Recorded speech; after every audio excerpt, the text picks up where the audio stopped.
And then what were the other big ones? The Simpsons arcade one. Simpsons arcade. That one was a huge one. Well, I like the mechanic with the Simpsons. I mean, obviously you can be Marge, Bart, Homer, or Lisa. Mm-hmm. I like when you stood next to each other. I wish you could be the dog and the cat. Dog Oh, and cat Snowball and Snowball Santa's and little Santa, helper. Yeah, that would have been great. But you could like hook up to each other and like become like. You do like a co-op attack. Yeah, co-op attack. Yeah. Like the kids one was cool because they would hold hands. Yeah, the clothesline. And they would run around clotheslining people. What were the ones for Marge and They turned into Homer goes alley oop, and then like they would turn in this wheel. I remember that being really effective. Yeah. And then I know Bart. Each pairing of the adult with the child had their own. I know Bart and Homer. They just kind of went on the shoulders. Yeah, I think Homer would carry Bart on his shoulders and they would just start throwing their fists around. Right. Lisa, he would do the same thing with Lisa. Oh, really? Okay. Yeah, they said, Marge would throw Bart. And then if you got all 4 family members together, they all just kind of held hands and you kind of took up a lot of the screen, so you ran around. That would actually happen? Yeah, I think if you got all 3 of them together, I think you got all 4 of them together, yeah. they would all kind of hold hands. Yeah. And they would run around the screen, but because it was 4 of you, you took up a lot of room, so you can get everything. Yeah. I know it was useful to have a lot of the family members in the like all 4 players playing because you could also lift things like cars and throw it at enemies. Yeah, you can lift cars. If you had if you only had 2 people, you wouldn't be able to do it unless it was a certain combination. I think if you had Marge and a Homer, you were able to do it, but if you had the kids, you couldn't lift it up. But if you had all 4 characters, you were able to lift up the car and throw it at the enemies. Yeah, Simpsons is great. Well, that's crazy. Okay, so far you've told me 2 things in games that I've never seen before or done. Because all I concentrate on is at least with players who just kind of concentrate. Let's beat on enemies. Yeah, I didn't remember any of these until they were re-released on PSN, and it just kind of came back to me. I know the Simpsons game was a little weird too because it almost seemed like it kind of followed. It was funny because it mirrored the Simpsons and some of the color schemes changed. Yeah. So Smithers in the game was dark skinned.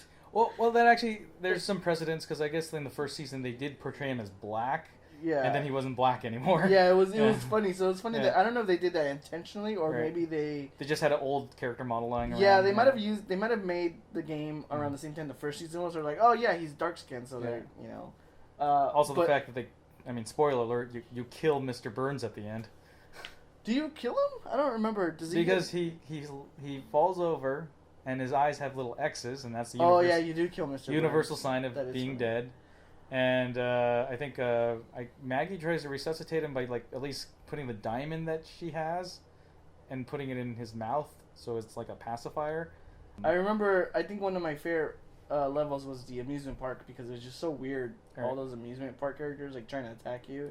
You were at Krusty Land, weren't you? You were at Krusty Land, and it was a giant balloon that would fight you at the end, a Krusty Balloon. Yeah, Krusty Balloon, which is weird. They had a mini games between each level where you got a certain amount of points. What was another? I think one of the other licensed games I lost a lot of quarters in too. Just wasted so many quarters trying to beat was Cowboys of Moo Mesa, which was a clone of Sunset Riders. Right. Which is funny. So Cowboys of Moo Mesa was another Saturday morning cartoon. Right. And I'm not sure what came first. Whether it was a cartoon or the game. Well, wait, what was the cartoon about? The cartoon was just the cartoon was for it was in a world of anthropomorphic cows and bulls, and they were essentially cowboys. What? And in the game, the Sunset Riders game, you had 4 different cowboys, and it's funny because they essentially just copied Sunset Riders. If you guys remember Sunset Riders, it was 4 cowboys. It was like the Mexican cowboy and then three white guys. I think there was an Indian one. I'm not sure, but I know it was. I don't remember this one either. Sunset Riders was just 4 cowboys and they just shot. It was cool. It was cool using. I actually like using the Mexican a lot. Mm-hmm. Not only just because I'm Mexican, but because he had a sweet poncho and a sombrero, but his gun was a shotgun, and it had a spread damage. It spread out. Didn't have much range. It didn't have as much range as the other cowboys, but he had almost like the spread shot in Contra. In Contra, yeah. So he had spread, so that was cool. So when the Sunset Riders game came out, I'm pretty sure the Sunset Riders, pretty sure the Cowboys and Mesa game came out after the show. I'm sure the show came out, it became popular, so they said, let's make a game for it. They're Cowboys, let's just copy Sunset Riders. So they made that game, and it was the same thing. You were just anthropomorphic bulls fighting in the Old West, which was odd. Did the Mexican one wear bandoliers? Yeah, I think in the arcade game he was like the big bull. He was like the biggest bull, and he had the shotgun. And again, they just completely just cloned Sunset Riders. My personal favorite was Captain America and the Avengers because I could be Iron Man. I vaguely remember that. Was that similar to the Spider-Man one? The Spider-Man was sort of like kind of locked in almost 2D, whereas the Avengers one, at least you could like kind of move up and down as like a straight up beat 'em up. Oh, okay. I guess the difference between this beat 'em up was you didn't have actually lives. You actually every quarter you put in was 100 health points. 4 quarters. 4 quarters you'd have 400, and you just kind of fed it, and like that's how many hit points you would get. At least that's the arcade version. The home version changed it up so that you did have lives. And then you could choose from Hawkeye, he's in 2 games now, Captain America, Vision, and my personal favorite, Iron Man. And like it had the most cheesiest dialogue. Like X-Men had really weird dialogue too. Yeah. Welcome to die. Which is great. But like this one had like cheesy dialogue and just stuff that just didn't make sense. Like, if you were any hero, you would come up to a boss battle. I think it was when there's like a bank robbery and Claw and the living laser came out. You just come up to him and point to him and says, "You cannot escape," and then they would say back to you, "You will be the one escaping," and it's like, it's really bad. Yeah, it's like, what the okay, and then like. Wait. Did all of them say the same thing, or they all say the same thing? They didn't really have different voices. Because I see Captain America being lame and saying something like that, but not Iron Man. I imagine Iron Man is like, I'm just gonna blast you with my repulsor ray. They didn't have personalities really, and like when you get hit, and like when you're basically dead and you need to put in another quarter, like the voice will go, "America still needs your help." My favorite was. My favorite, because this is not my favorite Iron Man villain. I'm a huge Iron Man fan, but I hate this villain because I'm Asian. Is the Mandarin, and when he appears with like the prototypical, food order up, like kind of voice, and like the thing he says. Yeah, Hollywood racial stereotype. It's like see my power, and like I just picture him saying you've been here 4 hours, which I hate that fucking that. Freaking some comedian's bit where I think it's Jerry Lewis. Jerry Lewis, yeah, like you've been here 4 hours, you go, whatever, it's just. Oh, to be fair, when I first met you, you did tell me that in the exact same voice. Right. And then I know I didn't know too many people play this, but I know me and you played. Yeah. I know we both finally remember the Superman game. Yeah, like every time I talk about the game, no one knows what I'm talking about, and like it's like you're a blue Superman, and then you're a red Superman, and everyone says, "Oh, so you're Captain Marvel, you're Shazam." Like no. No, you're literally a red Superman. Yeah. He was like Superman just with a red uniform. Right. But what was great was you shot these like laser beams out of your fist. Yeah. And you can charge it like the X Buster, like in the X games. Like you could sit there and charge your fist energy, which Superman never really had ever in comics, did he? Did he ever have like a laser fist, like a Super Buster? Like, if you go back to maybe the ancient comics, you go back to like the earlier comics, maybe because he would like kind of develop a power every 2 seconds. But when that came out, that was sort of like the 80s Man of Steel, present day Superman. No, he did not have like an energy fist that came out. And the funny thing about that, I know we were talking about this. The hilarious thing about this is a character that shoots laser beams out of his eyes. Yeah. But in the game, he didn't do that. Right. He shot a fist. A thing. shit. Yeah. A fist. Right. Like, and it was like almost like a Hadouken out of his hand. Actually, I do think there was a portion where he did shoot laser beams on that in his heat vision. Mm-hmm. And I think it was kind of like because like in Avengers you would actually have this like kind of shooter part where you're not actually fist fighting, and I think Superman actually had something like that. Oh, where he was flying, he was shooting with his eyes. Yeah, and like I played that recently at a Kamikaze. It's a Comic-Kaze. It's a comic book convention, and they actually had the sort of preliminary video game museum thing where they had just a bunch of cabinets set up, and that game was there, and I was playing with another guy, and we were getting pretty far, but then we got to that part and we're just like sitting there like slamming on the button, and like I said to the guy, who's a complete stranger, I'm just like, I don't know about you, man, my hand's getting really tired. Like I think I'm gonna get killed here in a second, because like I can't keep this up. And he's like, yeah, this is ridiculous. And then like I'm just like, Jesus, and like I just kind of pressed down, and it was just like you just hold it down and you just kind of rapidly shoots. And like we're just like, oh shoot.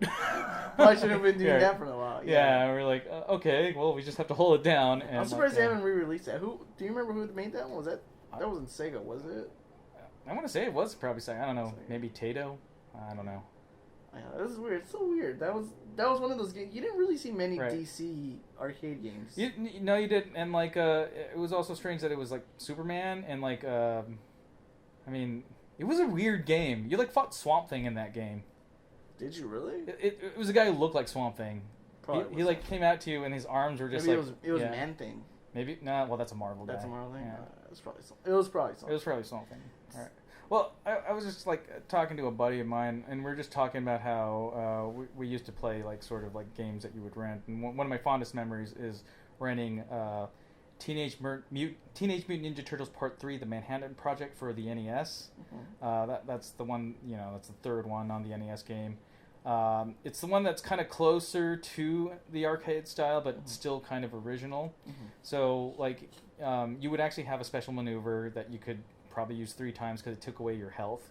Like that's a weird function. Like you use a special ability and just takes away your hit points, which was a bullshit design. Right. Like I mean, like it was I think it was an X-Men as well. It was an X-Men too. Yeah, I've used. Well, if you didn't have the X power. The circle thingy. The little X power item, or I guess capsule. If you use your special, it drains your health, which is ridiculous. They're mutants. They're mutants, like that's their power. Their power isn't punching and kicking. It's maybe they need to control. That's why they're in the Xavier school to learn how to control their powers. And the annoying thing is they actually. It's funny you say that they need to control, because they have something similar to that. And if you ever played the Soul Calibur games, when they introduced like Star Wars characters, and they introduced Darth Vader, Yoda, and it was all when the Force Unleashed came out. Star Killer. If you used their Force abilities too much, they would actually get stunned. Really? Which is bullshit too. Which is these are Force users. I mean, come on, like mutants. So getting back to it, like we would play it, and like there was actually another maneuver that you can use to flip enemies over. And I think if you flip, I think I remember that. Yeah, not a ninja, but if a foot soldier jumped at you and you caught him in midair and flipped him, he would die in one shot. That's crazy. But we play this game. I mean, it's one of those like. As kids, we used to rent video games from movie rental places, which are the thing of the past. We would then go to like a 7-Eleven and get like a 32-ounce big gulp of like Mr. Pibb or Coke or whatever, and then we'd buy a bunch of like junk food. Just sit there all night. Sit there all night. We only had 2 days with this game, and you had to beat that in 2 days of this weekend. We would have like a little bit of sleepover, and like we would play all day to try and beat this game. We didn't beat a lot of the games that we played, but this one we actually did. And like it was one of those situations where like we got to the last level, and like you had a health bar, and we didn't have full health. We had maybe 3/4 health, and like it's like, where are we now? And like we had no continues left, and it's like, I don't know. And then it was Shredder comes out, and he pours mutagen on himself, and he becomes Super Shredder. Big sexy Kevin Nash. So we had to fight him. And, like, we're just like, God damn it, we got it all the way here, and now we're going to get killed.